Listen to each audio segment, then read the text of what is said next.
Before I officially call us to order, I would just like to remind everyone to please silence your cell phones.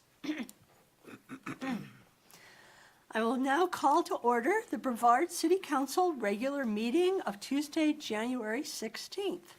I want to thank everybody who has come and joined us here in person, and also to welcome everybody who is watching it as we stream this live.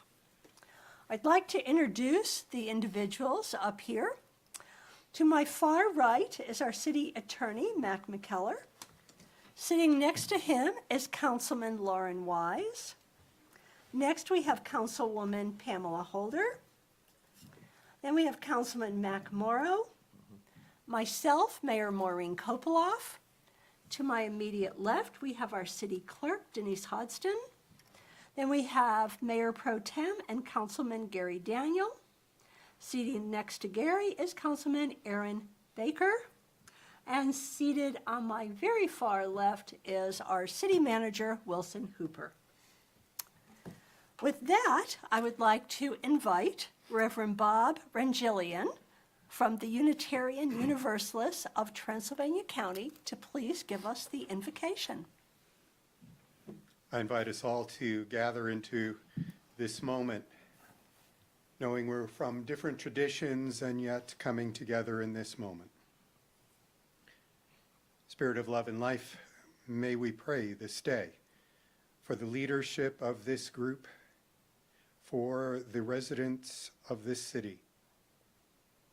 May we open this time and space knowing the best and highest of all that we consider divine to lead us with wisdom through the thickets of what human beings have caused as turmoil for one another.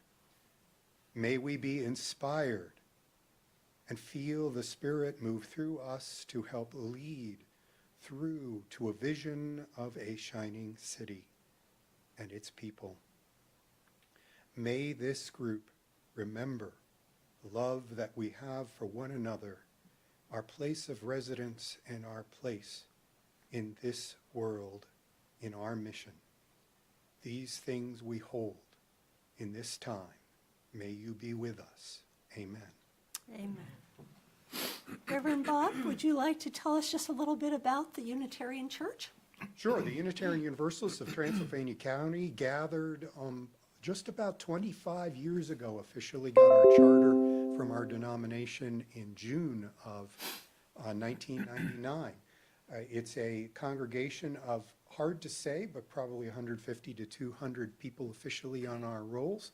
And we gather Sunday for worship, and we are happily involved in many ways in the community, including most recently offering the, I believe, first ever interfaith service of thanks just before Thanksgiving with many different religious traditions hosted in our space for the community to come and gather.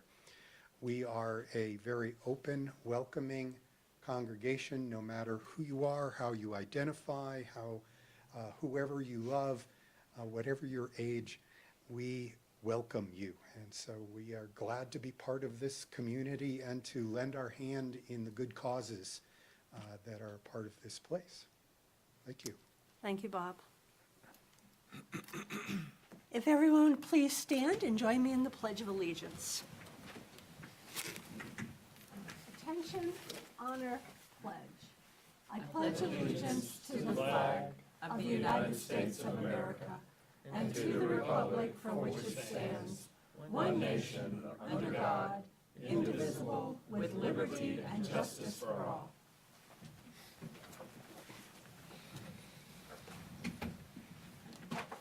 Okay, Madam Clerk, do we have a quorum? Yes, Madam Mayor, you have a quorum. All members are present. Council, the draft agenda was sent out to all of you.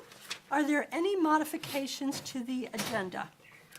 Mayor, I'd like to ask that we postpone the public hearing that was scheduled for tonight until our next meeting so that staff can properly advertise the hearing. Okay. And I believe, Mr. Attorney, you want to add a closed session, is that true? Yes, if we can add a closed session for pending litigation, please. Okay, are there any other requested changes to the agenda? Do I have a motion to approve the agenda with the 2 requested changes? So moved. Do I have a second? Second. All in favor? Aye. Opposed? The modified agenda is approved. Council, you got the minutes of the December 18th, 2023 regular meeting. Are there any corrections or modifications to the minutes? Do I have a motion to approve? So moved. Do I have a second? Second. All in favor? Aye. Opposed? The minutes are approved. At this time, we have public comments. The public is invited to speak during public comment at this time on any topic unless it is a public hearing item on the agenda. Anyone who wants to speak must register with the city clerk, which is what this sign-up sheet is. When it's your turn, step to the podium in front of city council, state your name and address clearly, limit comments to 3 minutes or less, and avoid repetition. Direct comments to the full council, not to an individual council member or to staff. Our first individual is Harvey Sankey.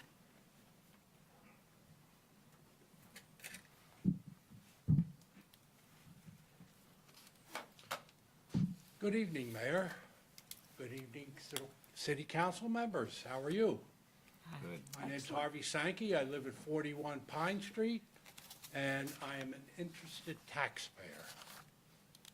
The one item I would like to ask about is the wastewater treatment plant. Is there a committee or a department that's going to be in charge of the wastewater treatment plant replacement? Mr. Sankey, we don't generally answer questions, but since that's a rather direct and easy question, we have a public utilities committee that is staffed with 2 council members and 1 citizen. The meetings are open to the public, so you're welcome to attend all of those meetings, and they are overseeing the replacement and engineering with our wastewater treatment plant.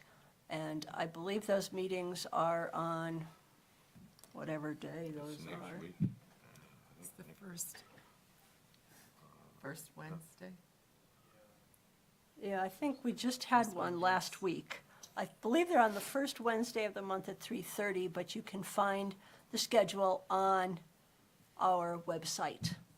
So you are welcome to come to that meeting, and that is the committee that is overseeing that effort. Thank you very much. The 7th, February 7th. February 7th. February 7th is the next meeting. Okay. Moving on. All right, our next one is Connie Mields Perry. Hey there.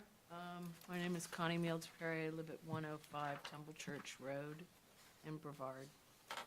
And I just wanted to say that with regard to the proposed amendment to the City of Brevard Code of Ordinances regarding tethering of animals, I'm hoping that everybody votes for that amendment. I've been coming to the meetings for the last several months and trying to promote change in that ordinance, and it seems to me that we seem to be close, so I'm really hoping that everybody says yes to that amendment. Thank you, Connie. All right, that is everybody that has signed up for public comment. And so we will move on to our special presentation, which is the City of Brevard Annual Independent Audit for the year ending June 30th, 2023. And I believe our city manager is going to open this. Yes, ma'am. I have a few introductory comments, and then I'll introduce our guest who will take us through the rest of the presentation. You're going to hear me say this twice tonight. The state of North Carolina is our parent entity. And one of the ways they exercise that is by exercising oversight of our finances. And so they require that every municipality and county produce an independent audit annually. They also require that the results of that audit be presented publicly. And so that's what we're doing tonight. So I'm going to ask Travis Keever to come up to the podium. He's with Gould Killian CPAs out of Asheville. He performed our audit this year and has done so for the last few years. And he'll share with us the results of his work. Hey, good evening. Evening. So as Wilson mentioned, we've completed the city's June 30, 2023 financial statement audit. Excuse me, it was completed and submitted to the LGC by their December 1st statutory deadline. Yeah, sure, thank you. It was submitted by the December 1st statutory deadline. We've issued an unmodified opinion or a clean opinion on the June 30, 2023 financial statements of the city. We believe that, in our opinion, the city's financial statements conform to generally accepted accounting principles. We've reported no material weaknesses in internal control, so that's would commonly be known as an audit finding. We don't do a full review of your internal controls. We focus on those that are most pertinent to your financial reporting. We do this in a number of ways. We conduct interviews with staff. We'll observe transactions as they occur.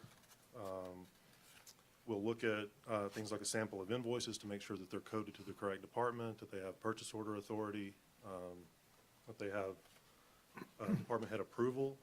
We'll look at a sample of employees to make sure that they are truly employees of the city and that they're being paid at an approved rate. And through all of that work, we determined that the city's system of internal controls is sufficient and didn't have any material weaknesses.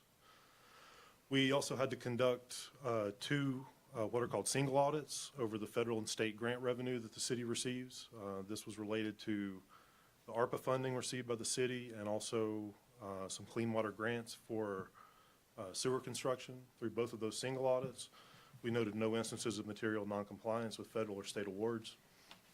So to sum that all up, clean audit opinion, no findings, and no reportable noncompliance with federal or state award programs. So that's about as good a report as I can give on that.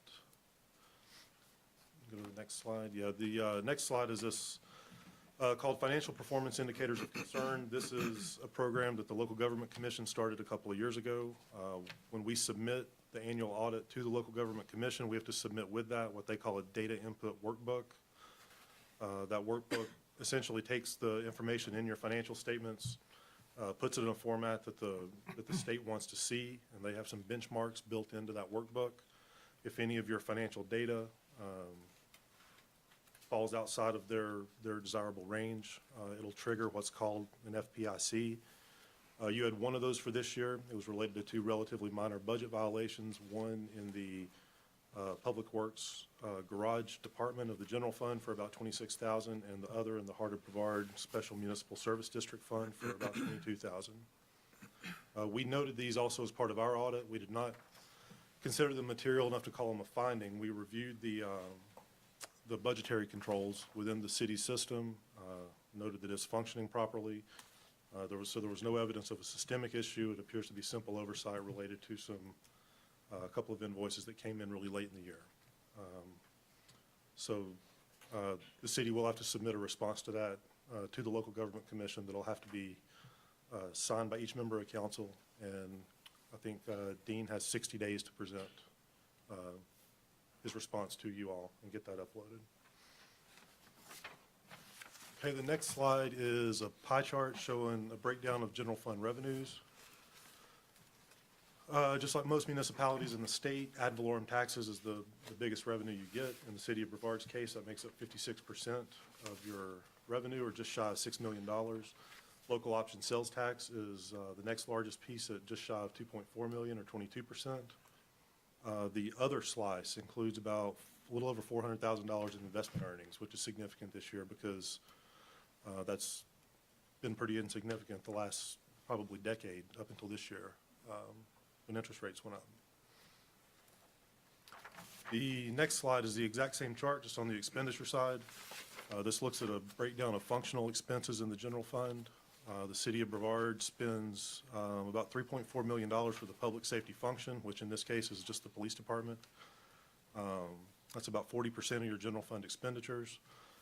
Public Works makes up the next biggest chunk at 29% or $2.5 million, and that's essentially the streets department. And general government makes up $2 million or about 24%, and this includes finance, administration, human resource, planning, things of that nature. The next slide shows your fund balance in the general fund in total, and also your available fund balance over the last 4 years. You can see in FY21, fund balance jumped up over $5 million, and it's kind of stayed pretty consistent with that the last few years.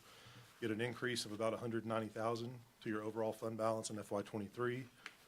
Your available fund balance, which is a measure that the Local Government Commission likes to focus on, dipped just a little bit, but again, it's kind of staying in the 3.5 to 4 million range over the last few years.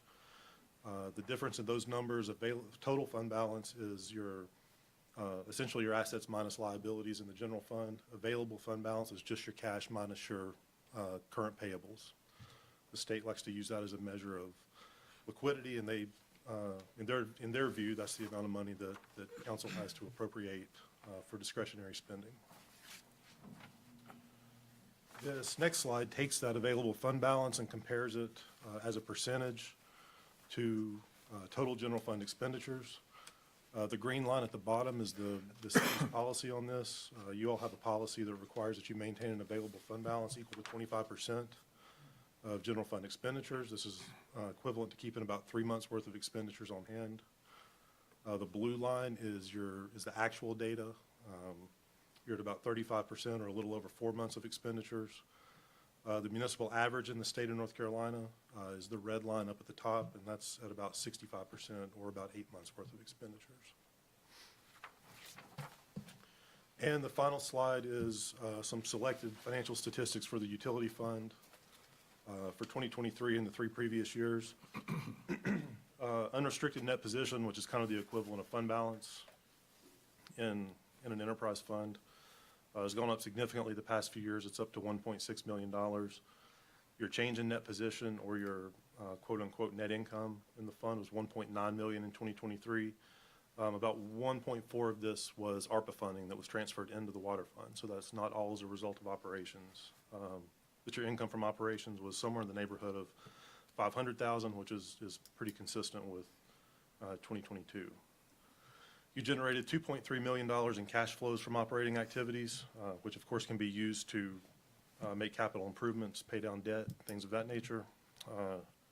In that vein, you spent $3.7 million on construction and other capital improvements. You brought in $2.6 million of cash from debt issuances, and you paid out another $1.5 million in debt service, which has been pretty consistent for about the last 5 or 6 years now. So I think that's all I had. We appreciate the opportunity to serve as the city's auditors for another year, and I'm happy to take any questions if anybody has any. Council, are there any questions? Mr. Baker, any questions? I don't have any questions. Thanks. Mr. Daniel? I don't have any questions, but I do want to express my appreciation for the information that we've received from city manager and from Travis as well. Thank you. Mr. Morrow? I like your statement. It's about as good a report as you can get. Thank you. Ms. Holder? No questions, and thank you. Mr. Wise? Just thank you. I appreciate you taking the time to help me understand this stuff, because it was a little voodoo to me. Me too. Oh, good. Thank you, Travis. It is always great to get a report with no findings and everything's looking great. So, Okay. thank you very much. Appreciate it. All right, moving on to our consent and information agenda. The following items are on the consent agenda. 1, the tax settlement report from December 23, the finance report as of December 31st, 23. The third item is the City Council Housing Committee meeting minutes of November 14th, 23.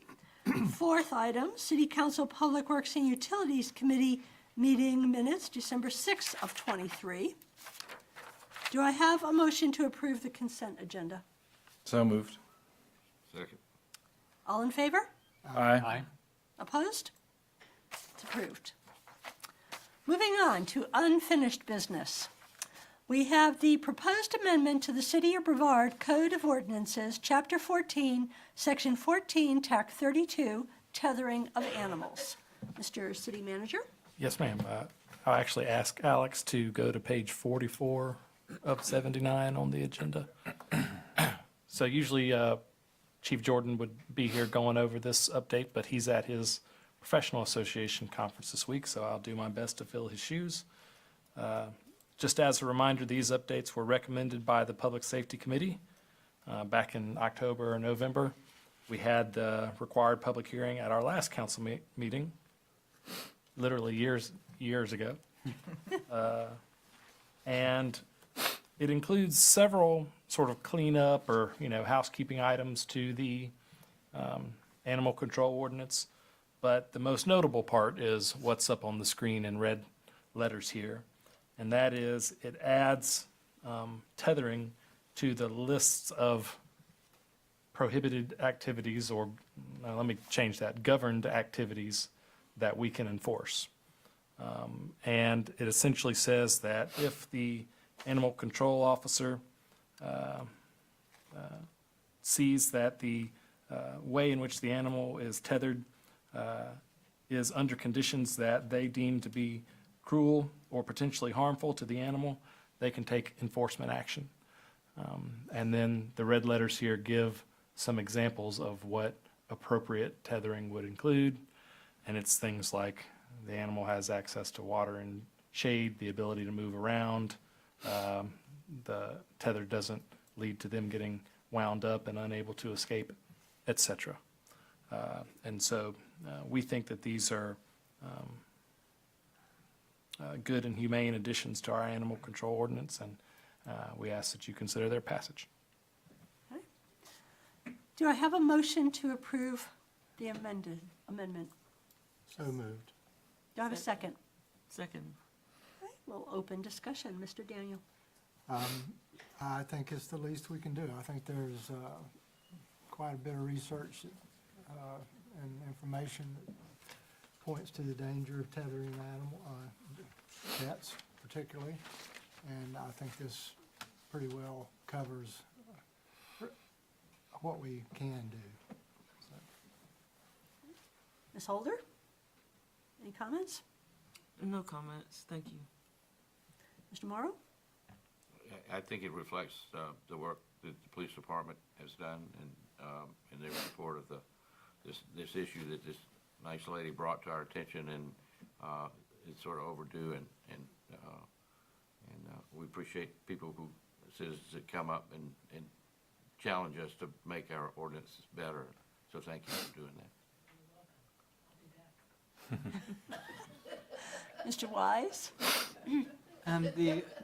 I have one question under E subsection A, where it says using a length or weight of tether that is not appropriate for the size, weight, or age of the animal. Are there any standards for what a proper weight? I'm assuming like if you get like an anchor chain on your Datsun, that's too heavy. But I didn't know if there's like a enforceable metric that could be used to, or is it simply just the enforcement officer's discretion? I'd say discretion. I'm looking at the captain's hearing. Okay. Okay. That's all, thank you. Oh, okay, Mr. Baker? Yeah, I think this, represents a thoughtful examination of what we could do, and I certainly appreciate the nuance of enforcing these things sometimes, and that can be a difficult situation, but I think there's enough specifics in here that allow officers, to use their discretion and enforce it when it's necessary. So seems like a good change to me. Okay. All right, I'll call for a vote. All in favor? Aye. Opposed?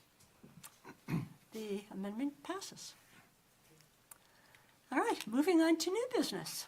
Our first item is the City of Brevard legislative requests. Mr. Manager. Okay, second out of 2 times. The state is our parent agency. And so sometimes we need to go to them and ask for help financially, and also to share with them what we hope they will and won't do to us policy-wise. And I'll ask Alex to go to page 75 of the agenda. Before I get into my comments on the content of this discussion, I'd like to just give a little procedural background. Our local representative in the General Assembly, Representative Mike Clampett, asked that we submit our legislative request for the spring short session by the end of this month. He likes to get a head start on collecting these kind of things from his constituents. Traditionally, the short session is intended only to make tweaks to the budget passed in last year's long session and to take up legislative proposals that were introduced in the long session. So normally you won't get a lot of new policy proposed during the short session. The caveat is that more and more the General Assembly is using the budget process to include policy. So you'll see all the numbers and then you'll see a policy change more and more in the budget these days. That's why Governor Cooper let the last budget become law without his signature, because even though he agreed with the money that was in it, he disagreed with some of the policy proposals. So he let that pass without his signature. And that could happen here in the short session, but usually it doesn't. Usually it's just tweaks to the budget and taking up old policy proposals. Page 75 and 76 of the packet are staff's proposed legislative request for the year. We've broken them down into 2 categories. The first are financial requests, money to help us with projects that are important but that we probably can't afford all on our own. You can see there at the top of the list, $52 million for wastewater treatment plant replacement. We requested $65 million last year. They gave us 13. We've gone back to ask for the rest. I doubt they'll give it to us this year, but we're going to keep asking. And hopefully, once we hire our engineers and they come up with what it is exactly we need to build, we can have a more refined number to request. The next thing on the list is $18 million for stormwater master plan implementation. If you'll remember, the stormwater master plan was conducted 16 years ago. We've done a handful of the projects, including the Norton Stream Bank restoration that we'll talk about here shortly, but we got a few to go. The most significant of which is improvements to the Jumping Branch watershed.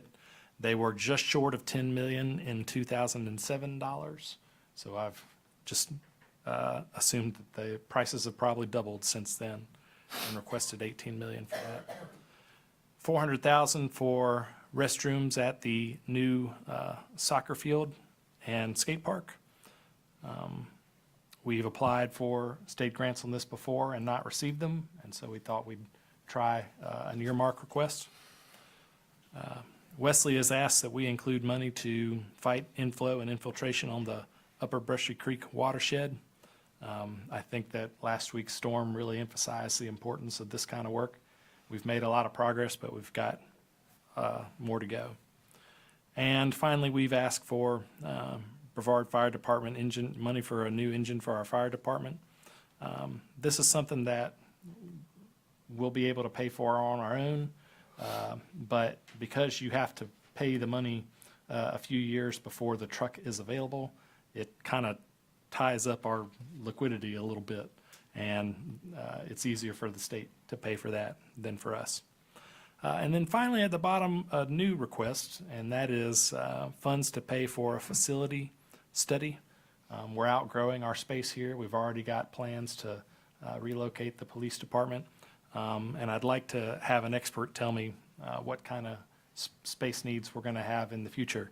And so I'm requesting a little bit of money from the state to help pay for that. Moving on to policy requests.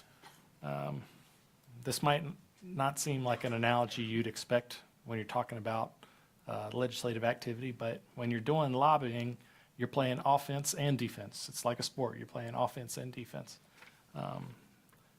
So offense, you're trying to convince them to do things that you want, and that will help you.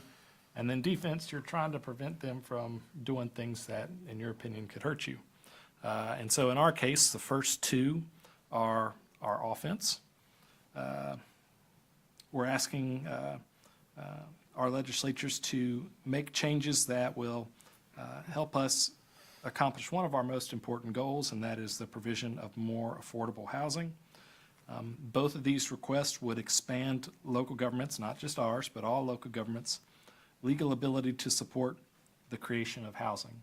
At the moment, we can only fund housing that serves populations with an income of 80% of AMI or below. The first request would expand that so that we can provide public dollars to support housing for folks who make up to 120% of AMI.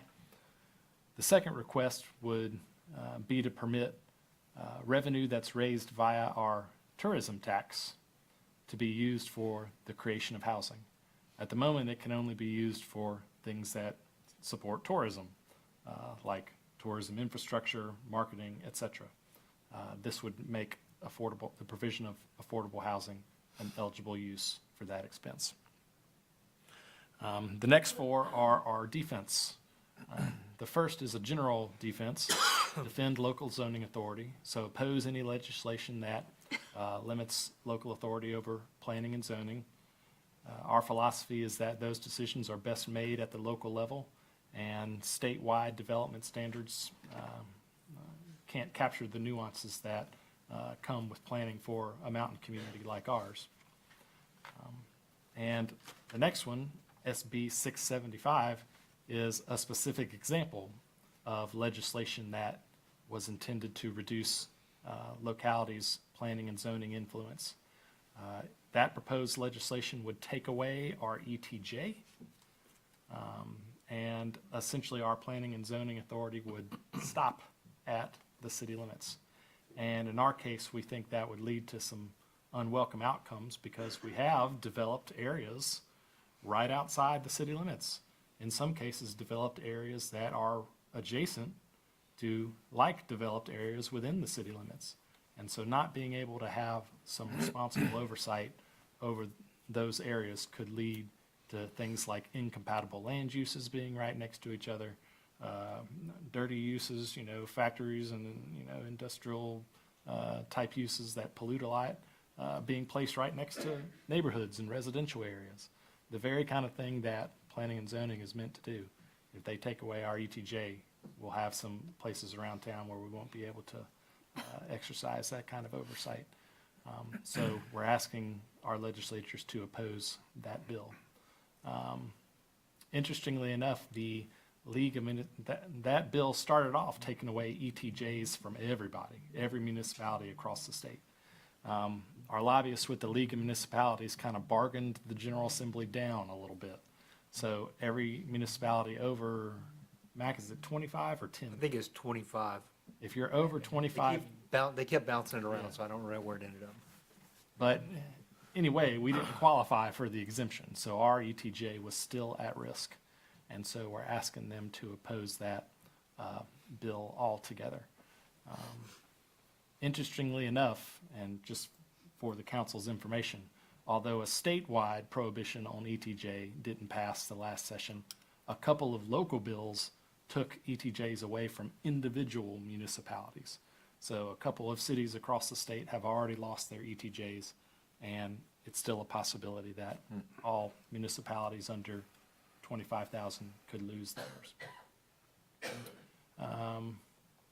The next one, HB 589 and its corresponding Senate Bill 534, is one of those bills that sounds good on the surface, but the devil is in the details. And if you read the fine print, you'll see that it preempts local authority and takes away our ability to govern our own workforce. And so essentially what that bill is it's called the Protect Whistleblower Law Enforcement Officers from Retaliation Act, which sounds pretty good. But as I said, if you read the fine print, you'll see that it essentially gives law enforcement officers the ability to claim whistleblower protections that protect them from discipline, even for legitimate reasons. So you can invoke whistleblower protections and be protected. You've got a shroud of protection after that it's really hard for a city to pierce, even if they have credible reasons for doing so.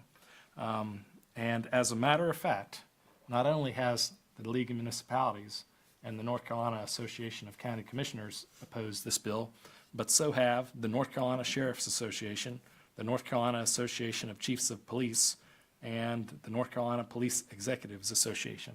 So three of the big professional associations in our state having to do with law enforcement have opposed this because they think that the agencies themselves are the best suited to discipline their officers. So we're going to ask that,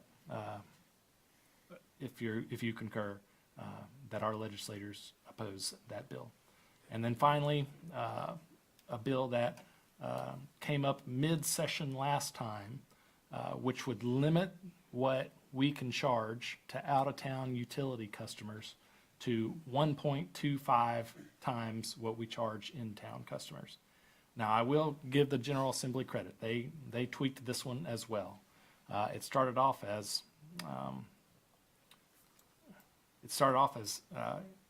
everyone had to limit it to all out-of-town customers, but they tweaked it so that it would only apply to new customers, and that you could still charge what you charged your other out-of-town customers, but you had to make a case to an oversight committee in the General Assembly. I don't think it was the Utilities Commission, but there was some hoop that you had to jump through in order to charge more than 1.25%. So they added some exceptions in there, but we oppose this one, or at least I oppose this one still, because we think that it could have impacts on our utilities finances, because it's cumbersome having that many different classes of customers, but also just because we oppose state preemption of local authority on principle. So those are staff's recommended legislative request. And I'm going to throw it to Mac, but I think the procedure is someone needs to make a motion to approve this list, and then you can add or delete or edit after that motion's been made. That's correct. Just from a procedural standpoint, I would recommend a motion to approve this entire list in a second, and if that is achieved, then enter into discussion. Okay, do I have a motion to approve? So moved. Do I have a second? Second? Okay, we will open discussion. Mr. Morrow? I have one question on the defend local zoning authority. Brevard, in the statement, Brevard is voluntarily reviewing its ordinance to make sure none unduly inhibit the creation of housing. And in 2023, Brevard lifted a long-established ban on certain types of development. Suggests we were doing something we shouldn't have. What is that specifically? That's referring to the steep slopes changes that we made. Okay. All right. When I read that, I did not, I wondered what that was. And certainly that was we got recognized at the state planning conference for what we were doing on that case. So it was a good thing. And when I read this, it sounded not a good thing, so.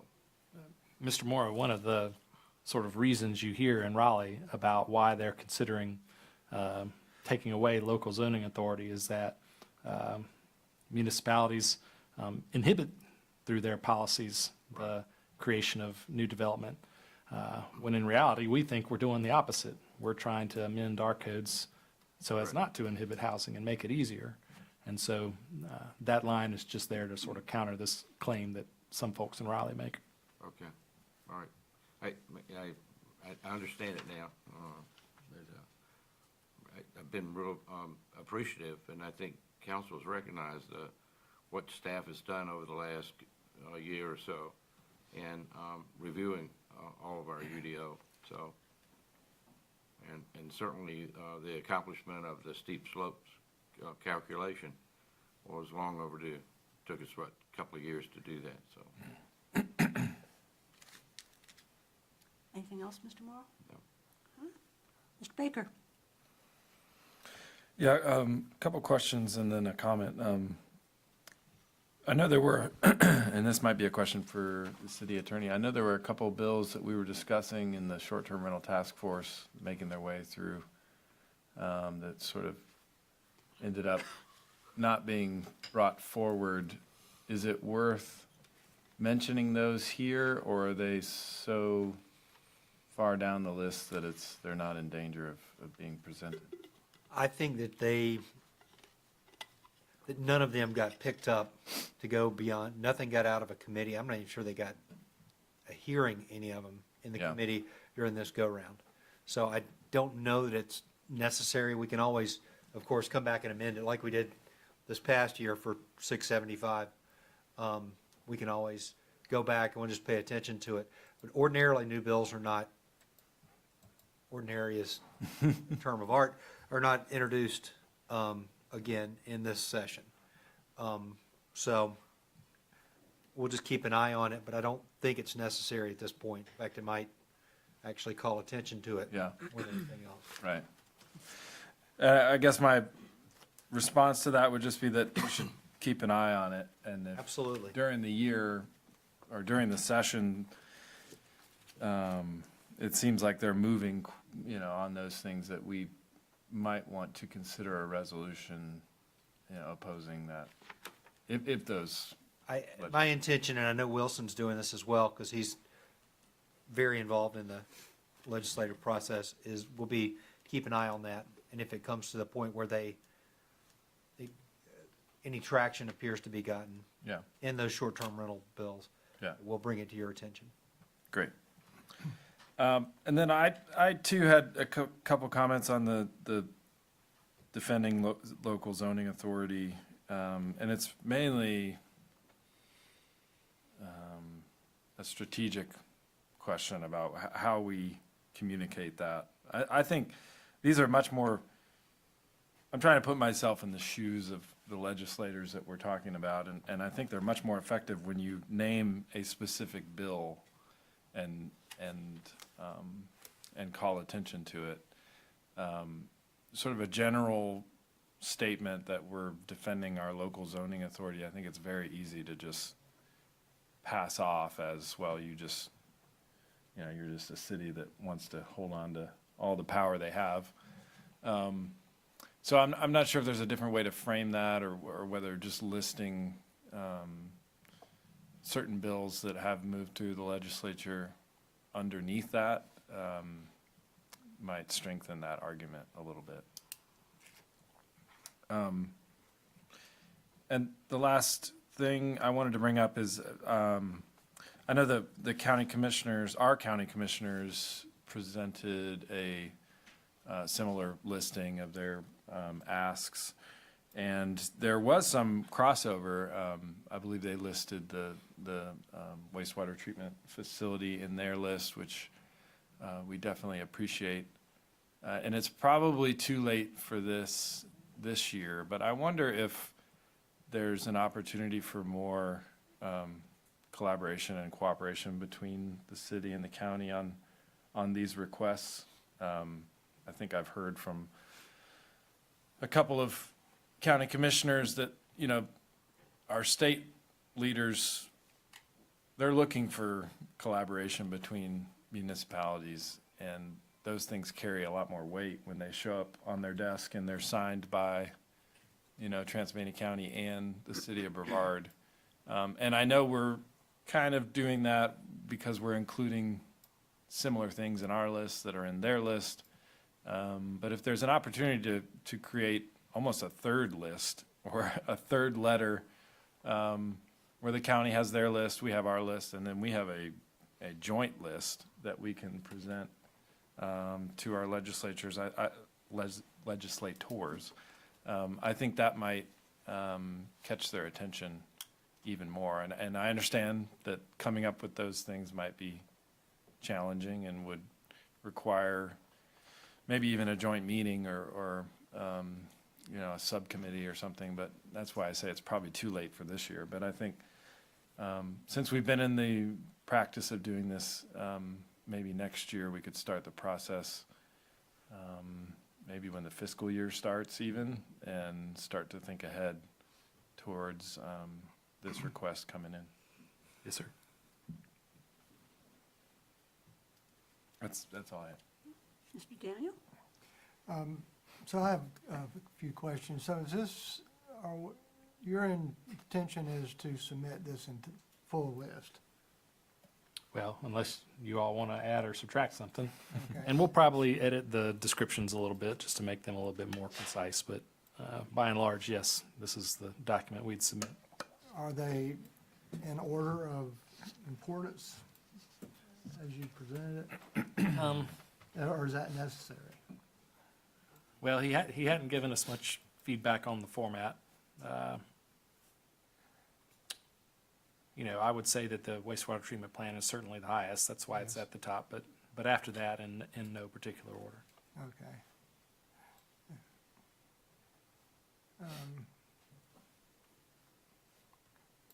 I would imagine with a list this extensive, who's probably gonna wanna know, what do you want the most, you know, rate these, you know, give me a ranking.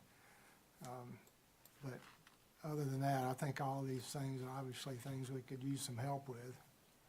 And certainly the policy issues are,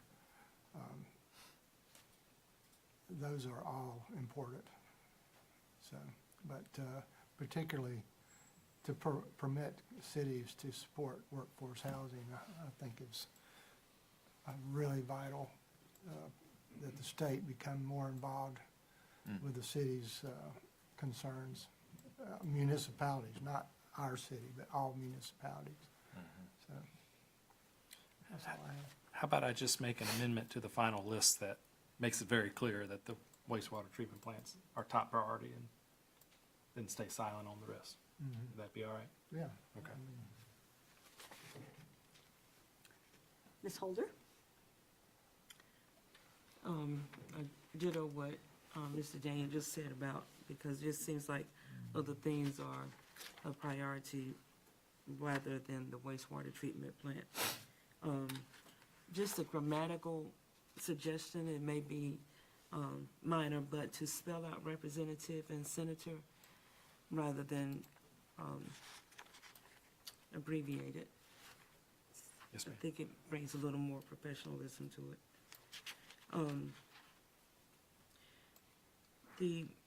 The item that talks about Brevard Recreation Complex restrooms and paving, $400,000. Does that include a lot more than just restrooms? I see part of it here. I don't know why it just doesn't, it just seems like 400 seems like a lot. So the restrooms themselves would be about 300,000, and then paving the parking lot would be about 100,000 of that. Okay. So is it a building? Yes. That's separate It's from the other an buildings? ADA accessible building that would be placed adjacent to where the skate park is. So if you're at the soccer field, for example, you don't have to traverse all the way across the baseball fields to the bathrooms that are in the tower there. You'd have some that are more proximate to the soccer field, and more accessible for folks who have a hard time crossing the gravel parking lot. Okay. Did I get that right? Okay.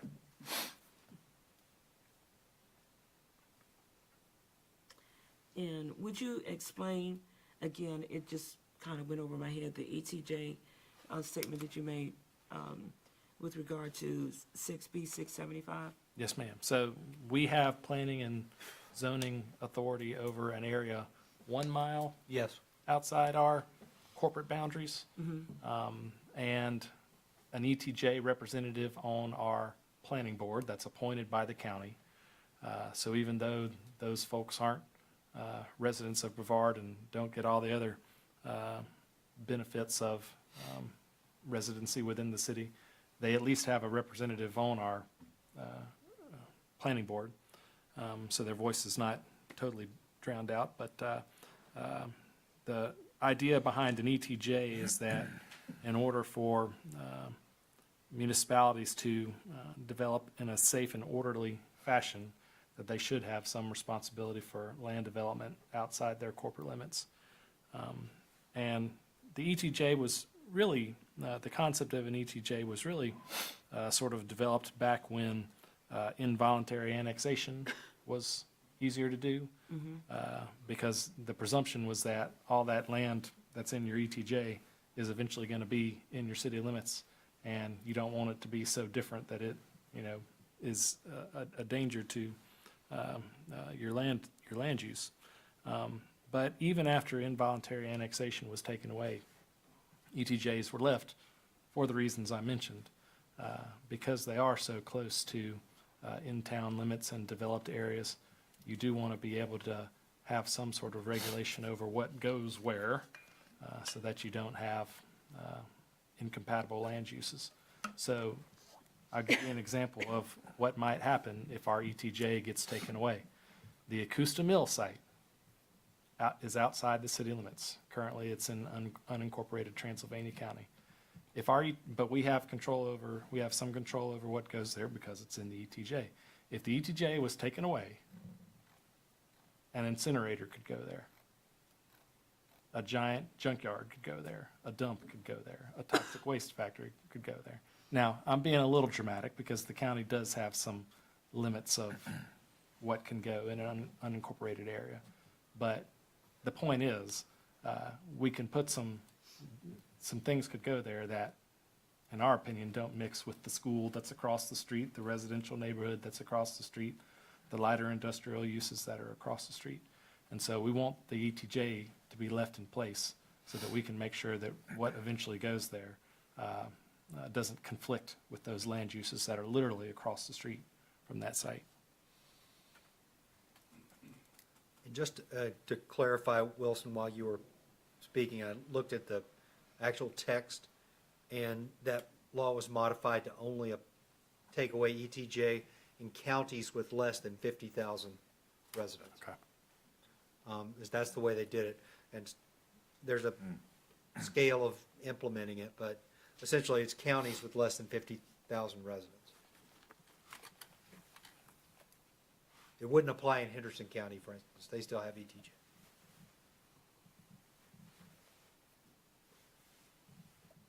Any other questions, Ms. Holder? No, thank you. Mr. Wise? I think I have two questions and a comment really quickly.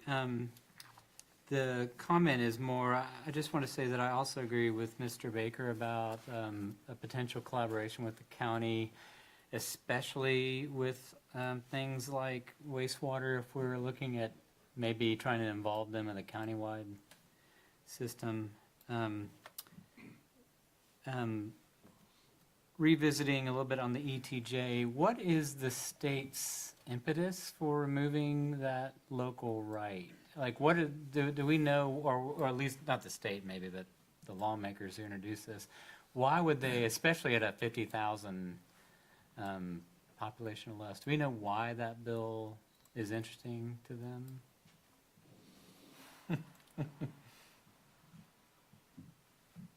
You got commentary on that?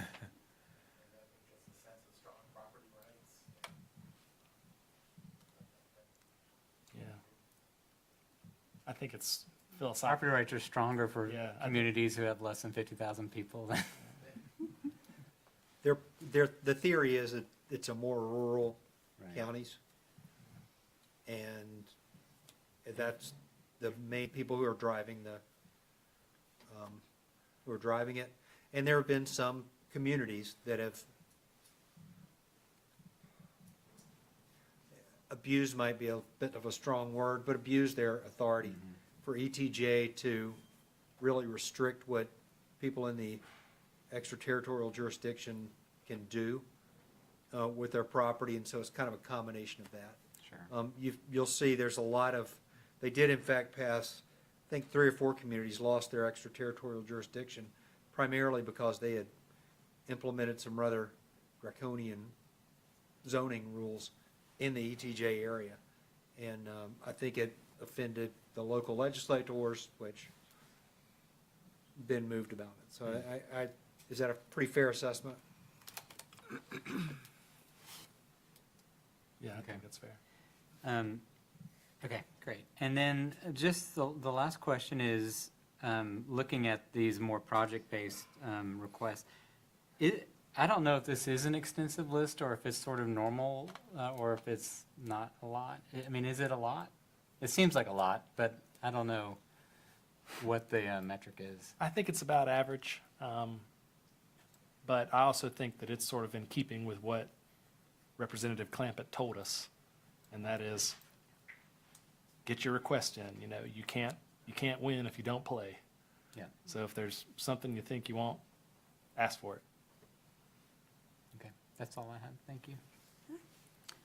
All right, we have a motion and a second. All in Excuse me, favor? Mayor, so, Councilmember Baker, do you want to make a substitute motion to omit the general defend local authority from the list?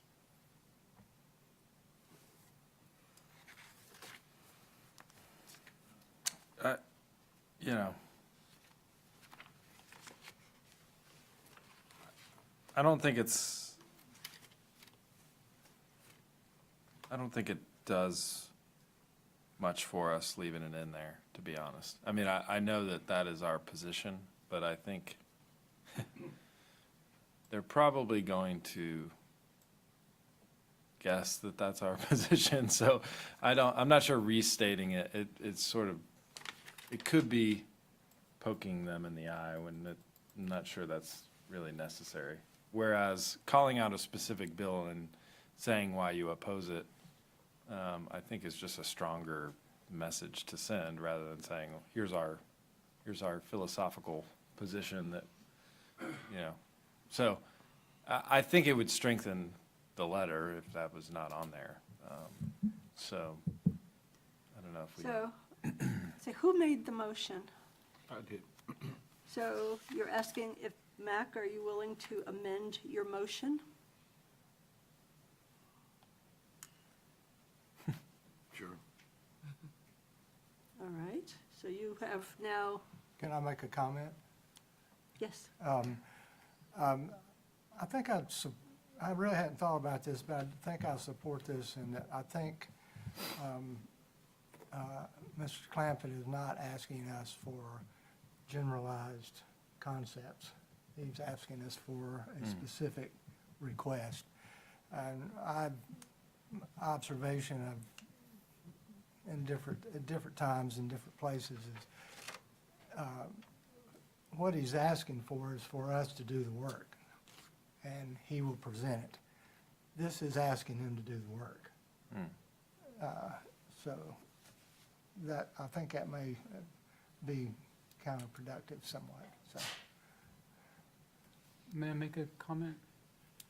yes, Mr. Wise. I wonder would that also apply to the permit public supportive workforce housing? That also doesn't have any specific bill, and we actually do mention a specific bill underneath that. I mean, if we're gonna try to be specific, I'm just wondering if we apply the same rules to all the categories. I can change that wording so that it reads more like the second one there. Okay. Amend, and then whatever that statute is. That would be, Okay. yeah, that would be, I'd be happy with that. I would, if I may speak again, I would say that in pertaining to the workforce housing, this is a specific concept that I feel like, personally, that we need our state legislature to understand that this is a problem for municipalities, that we are not able to act on this. And I think that is a specific situation. And, yeah, if you can change the wording, that's fine, but I think what we're trying to say with this one is a very specific point, whereas defending local zoning authority is very general. Again, putting the work on to Mr.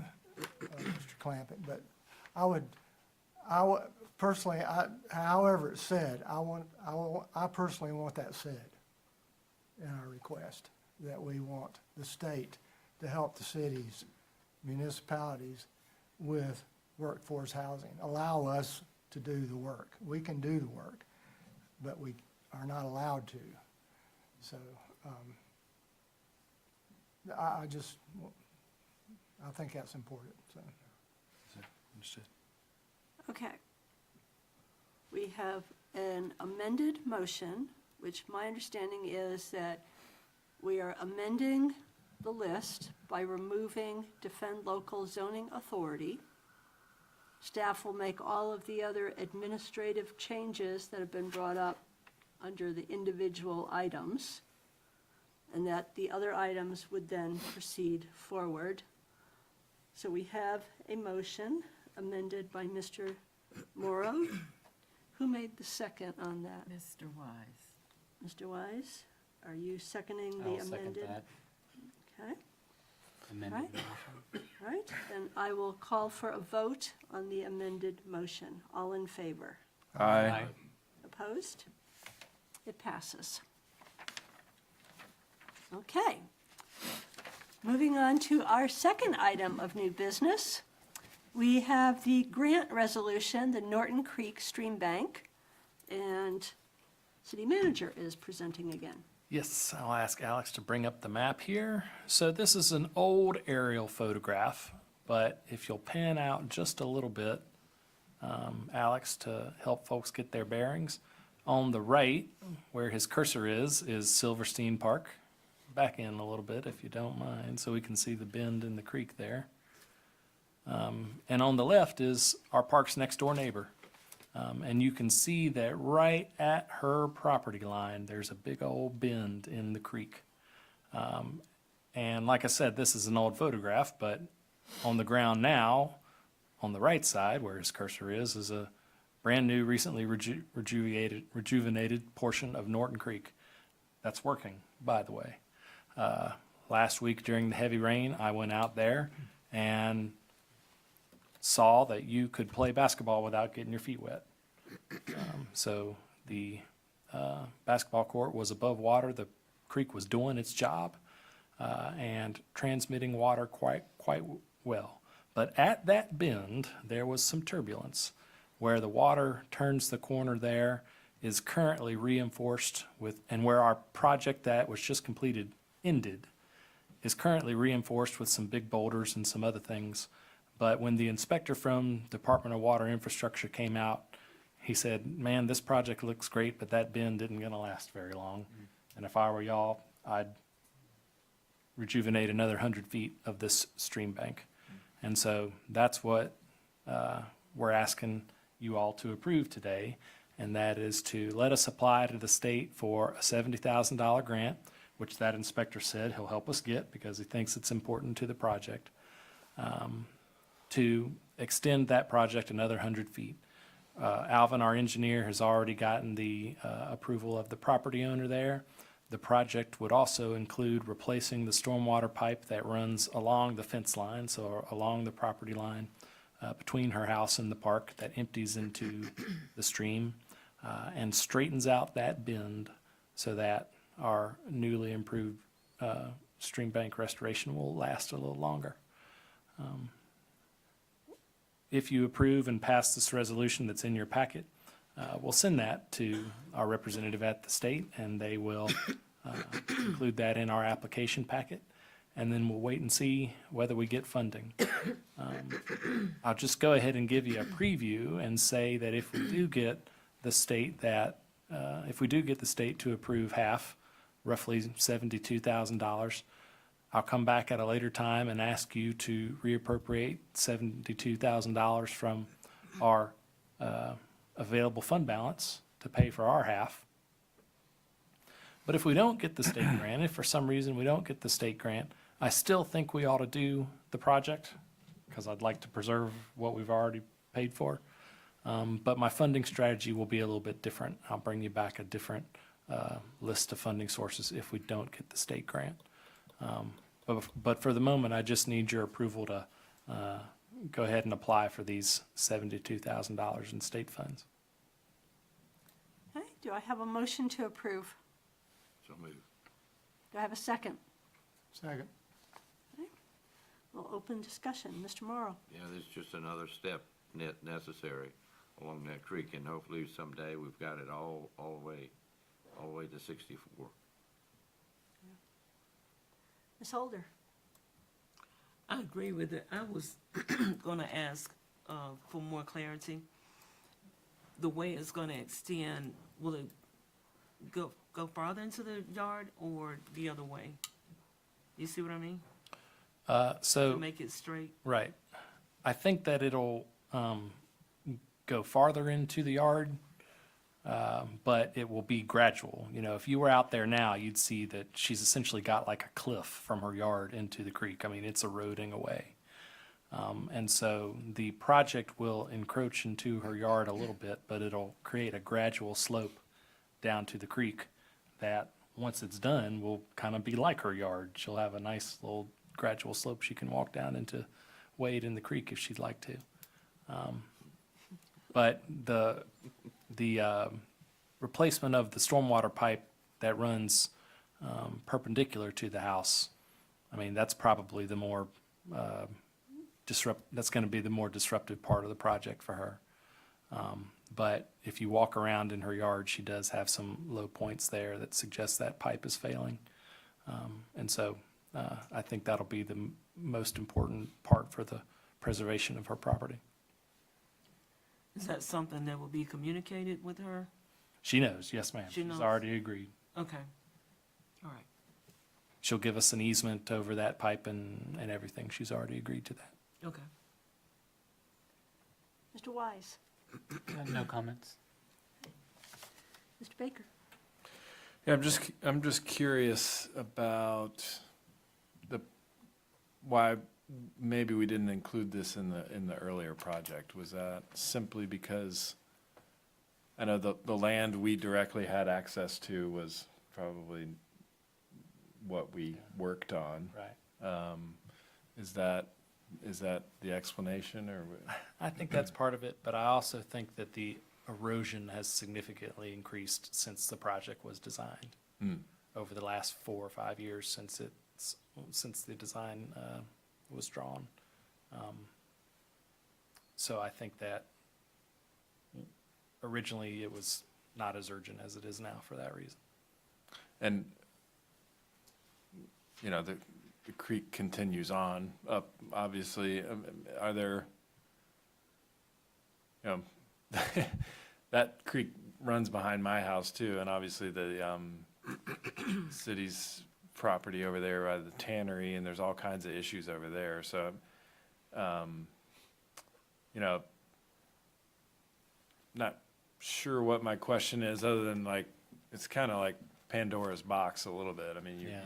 we've obviously fixed that section, and it looks great. I mean, but the amount of money that would cost to fix that entire stream is pretty daunting at this point. I guess in the grand scheme of things, we feel like this is going to put us in a better place for now. Yeah. And it's the most pressing area on the stream as we see it. Yes, sir. You know, the stormwater master plan that I referred to earlier sort of breaks up this whole stream basin into phases, and this was one phase. The tannery property is another phase. And I think we're going to do some of that with the greenway, are we not? We're going to do some improvements to that stream bank with the greenway, aren't we? This summer? Probably not. Okay, sorry. I misspoke. Yeah. But, yeah, we've got a plan on what we could do for the other portions of the creek, but this was the most urgent one. Right. Okay. Mr. Daniel? I would pick up on a comment you made earlier, Mr. Wilson, and also to the Rosenwald Advisory Committee. But sort of to address Aaron's concern is, my understanding is this is a present threat to the work that we just did, if it's not fixed. So it has the potential to damage what we have spent quite a bit of money fixing.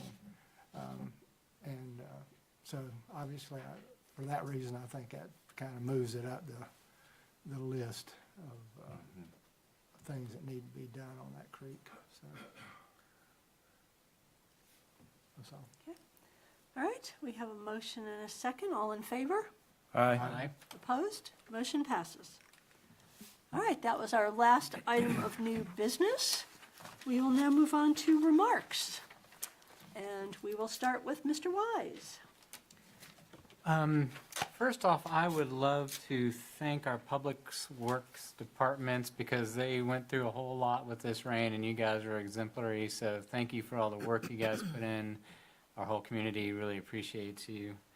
I also want to say it's nice to get this kind of clean bill of financial health so we have a good foundation as new members to know what we're kind of building on. So we have a lot to learn about what all that means, but this was an exciting report to get. And finally, as everyone knows, yesterday was a celebration of Dr. King, and last night there was a fantastic program at the Porter Center with our community and an amazing speaker, Dr. Mendez, and it just kind of, in many ways, renewed my faith and hope in this community because I do see tremendous strides and growth and unity in this community over the past, 13 years that I've lived here. And so I just hope we can all kind of keep that positivity in mind as we move forward, that we are a community of different people and different ideas, and that we're here to try to put voice to those people. Thank you. Ms. Holder? Thank you. I want to say thank you. This is my first full meeting since I was sworn in, and it has been interesting. I'm excited, and I did what he said about our community and unity, and that was certainly exploded in our coming together on yesterday in our actions. And I look forward to more of that and more of our coming together and working together in this community. And thank you all for what you're doing and for thinking about me while I was out. We're glad you're back. I'm glad to be back. Mr. Morrow? I'll take Dr. Holder's word, ditto. Mr. Daniel? I would like to say that in the last month, I've had the opportunity to attend 2 events at the Mary C. Jenkins Community Center, a benefit for Roy Slidell, and also this past weekend, commemoration for Dr. Martin Luther King. And both of those events were standing room only. And to see that building fulfilling its purpose and the dream that was presented and fulfilled, I believe, is being fulfilled, should I say. It was really made me happy, so it was great to see. I also attended the program last night, and Dr. Mendez's words were well chosen, I thought, to remind us that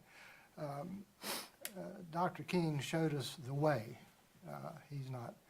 He didn't get there, as he said, but he's shown us how. And I think that there are leaders in this community who some are not with us anymore, who are doing that as well, that show us how. They don't have to do it themselves, it's up to us. So I hope that we can all pick up that challenge and continue this work. Mr. Baker? Yeah, I wanted to go back to the audit and just thank Dean as well. I know Dean, he's not here. Maybe he's listening, or maybe hopefully he's not. I don't know. But just thank Dean for his work on that, and Wilson also. I sort of echoing what Councilman Wise said, and that now I've been here a couple years and was paying attention before that, and there were certainly times when I felt very confused about the city's financial position, and I think Wilson, you and Dean have both done a great deal to bring some transparency and accountability, and really shine a light on what the city's finances are and where we're spending our money and why and how. So, thank you both for that. I did have a question, and I'm going to say the dirty word roundabout. But I know we had some communication about the roundabout there in Pisgah Forest that went out this week, and I guess I'll quickly say that there were certainly a lot of comments about that, but I was encouraged that there were a lot of positive comments as well, and I think a few years ago that may not have been the case. So I was encouraged to see some people chime in and excited for the roundabout there at the forest entrance. I do know that we've talked in the past and had some communication with the county tourism board about some of the extra signage and improvements for that roundabout. And I know DOT sets aside a percentage of the project costs that go to that, but it was my understanding that the cost, particularly of that forest entrance roundabout, was going to be pretty high and probably above the, is it 10% or 5%? Some 2%. So there's a percentage of the total project that goes to those improvements, and I think we're going to exceed that. So it has been a little while since we talked about that, and I just wanted to check in and see where that was. And now that Lauren is our representative on the tourism board, I'm sure he can talk to those folks about. They were very interested in supporting that, so just want to stay in touch with them on that. And Can I follow up Sure. on that in Yep. this Friday's memo? Absolutely. Okay. And those are all my comments. Mr. Attorney? Other day, I just remind you, it'll be a very, very brief closed session afterwards. Madam Clerk? I'm all good, thank you. Mr. Manager? I've been talking a lot, but I got 3 more things, I'm afraid. So the first is, if you read my last Friday memo, you saw that we did not get the grant for the Pisgah Labs utility extension that we applied for. I just wanted to share that publicly because I know there's been some public interest in that. But Burton and Jamie and I and the folks from COG are exploring some other opportunities. But as for the most recent grant, we did not receive that one. However, changing topics, I did, however, finally link up with the state agency overseeing our $13 million allocation from the last budget. So in the weeks to come, I'm going to finally have some information on the nitty-gritty of what we can do with that money and how we go about getting it and reporting it and so forth. So we found out about that in October and have now finally made contact with the appropriate parties, and so we can start moving on that money soon. And then finally, I can't remember if it was last meeting or 2 meetings ago, we had some constituents show up and talk about climate action plan. And a couple of you asked me to share my thoughts on it. And so I've got a few that I want to share today, but I want to save my final conclusions for a later date because staff and I are still thinking about it. But Aaron, you kind of summarized the dilemma at the time that efforts like that, particularly for small organizations, sometimes the juice isn't worth the squeeze. You might have even said that. Didn't you say that? Doesn't sound like something No, I it would doesn't say, sound- but I think you said something to that effect. But it's true because oftentimes you're talking about big capital investment, a lot of time and staff resources applying for grants to reduce a carbon footprint that's not that big to begin with. And presumably the grant money that's available helps you defray some of that cost, but having had experience administering a big federal grant for environmental stuff, I can tell you that it's a lot of work. And so don't know whether for a small agency the juice is worth the squeeze. But with that said, there are a couple of mitigating factors with our organization, namely that we live in an old building that uses a lot of energy. that might make it worthwhile. So staff and I are pulling the numbers and we're analyzing the grants and what's available and what the opportunity is. And so we're still working on it. So stay tuned. I'll have more to share in the weeks to come. And I want to make sure that's not Dean texting me with something he wants to add. And it's not, so that's all I got to say. All right, just a couple of things. Yeah, I too was so impressed with our Martin Luther King weekend. We had 2 incredible events, and I started writing down the people to thank, and it's the organizations to thank. And really shows what a community can do when we collaborate together, because my list got quite long. We, of course, had Brevard College, who was a wonderful partner last night in providing the Porter Center.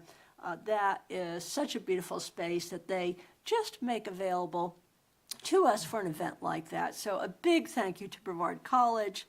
A big thank you to the Mary C. Jenkins Community Center Board of Directors for the Mary C. Jenkins organizing of the brunch on Saturday. A big thank you to the Vision class who spent their Saturday morning serving, I don't know, must have been over 100 people breakfast that day. A big thank you to Brevard Academy, who came with their incredible musicians last night. Those kids did a wonderful job performing. We have, of course, our Bethel A choir that was there, that was part of it. And then we had our city people. We had Tyree Griffin, who does an absolutely outstanding job, who put so much work into it. And I have to commend our new councilwoman, Pamela Holder, who did an absolutely wonderful job. She arranged our incredible keynote speaker, the Reverend Dr. John Mendez, who gave an inspiring speech last night. And then, of course, Pastor Holder, Councilwoman Holder, got up and gave an incredible rendition of a song. So a multi-talented person who brought those talents to bear. And so, once again, we talk about unity, we talk about the community, we talk about moving forward, we talk about setting goals. We do so much when we work together in unity like we did for this a wonderful weekend. So for everyone, and I probably left some off of this list that I should be thanking, everyone that made it possible for our community, I am so, so grateful for that. So thank you. We have a couple of other exciting events coming up. One of the things the city is helping to sponsor is an initiative. We're calling it the Age Exchange, and it's an initiative to try and really build better connection and communication between generations. And so we are partnering with one of the doctors from Brevard College, Dr. Paula Hartman-Stein, who is an expert in this area. The Brevard College students actually came to us saying how much they really want to increase the dialogue and communication between the college and the team. The first one on January 27th from 11 to 12:30. It's going to be over at the Porter Center in the Francis Pavilion portion of the Porter Center. And we're going to have people speaking about how the generation gap is viewed, how different generations are viewed in different cultures. And we've got a member of the Eastern Band of the Cherokee Indians who's going to be speaking about their culture. We have 2 students, one from Japan, one from Mexico, who are going to be talking about how the generation gap, how those cultures view it. And then we also have one of the Brevard professors, Dr. Betsy Burrows, who just came back from a Fulbright scholarship with a year in Norway, and she's going to be talking about what she saw there. So I hope it's open to the public. It is free. There is no registration. Just show up. So I encourage you to think about coming. This is a great way. We tend to socialize with people our own age group.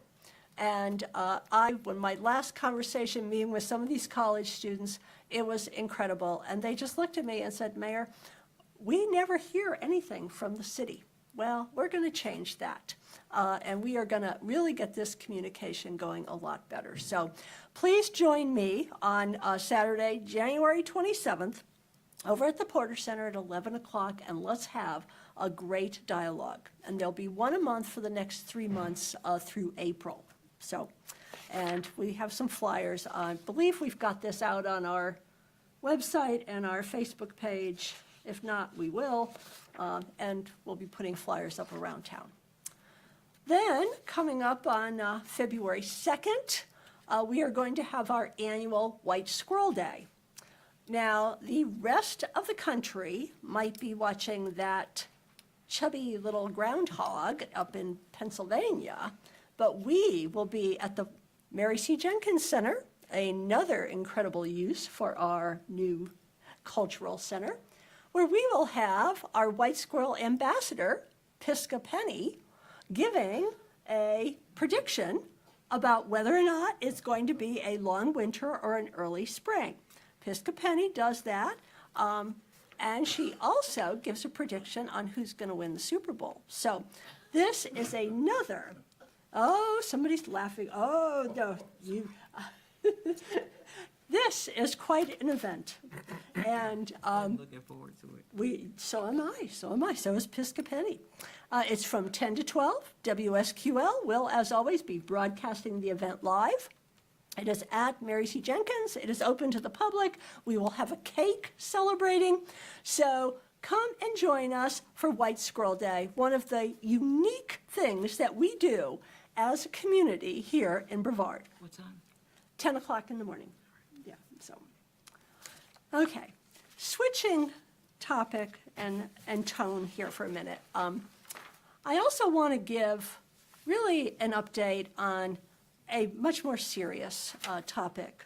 I spent a long time this weekend, a lot of hours this weekend, meeting with elected officials, other regional elected officials, talking about the situation that is developing at Mission Hospital. Now, Mission Hospital is, of course, the only level 2 trauma center hospital in all of Western North Carolina. We rely on Mission for much of the health care for our folks. Of course, our regional hospital is a subsidiary of Mission. It is part of the Mission system.